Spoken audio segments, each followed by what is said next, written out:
1.2 class 10 chapter number 1 का 1.2 math को जो है क्वेश्चन नंबर 1 हम सॉल्व करने वाला है। क्या है क्वेश्चन नंबर 1?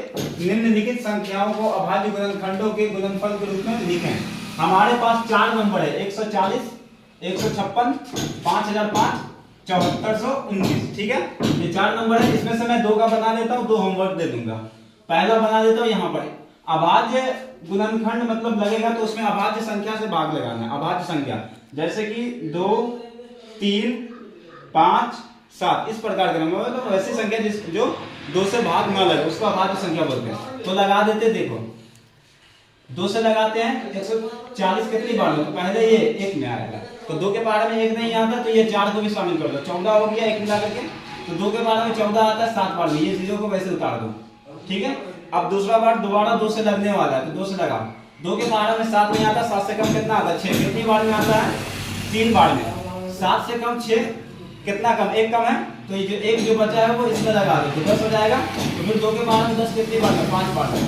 फिर ये 2 से नहीं लग करके 5 से लगेगा डायरेक्ट, 5 के पहाड़ में कितनी बार में 7 बार में। फिर ये 7 से लगेगा डायरेक्ट, 7 के पहाड़ में कितनी बार में 1 बार में। तो 140 को इस प्रकार से लिख दो, बराबर दे दो 2 गुने 5 गुने 7 ये वाला लिख दो। ठीक है, एक लाइन तुम एक्स्ट्रा बढ़ा सकते हो तो 2 का पीस है 2 पीस है तो 2 का पावर 2 लिख दो, गुने 5 और गुने 7। ये तुम्हारा फाइनल आंसर हो जाएगा।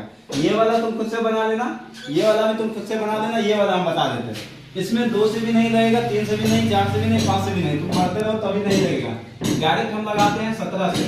17 चौके कितना हो जाएगा 68 हो जाएगा। ठीक है, अब जब 68 होगा तो 74 में से 68 को घटा देंगे तो कितना बचेगा 6 बचेगा, और इसमें 6 लगा देंगे तो 62 हो जाएगा। ठीक है, 2 में लगा देंगे 62, फिर 17 तिया 51, 17 तिया 51 हो जाएगा हमारा।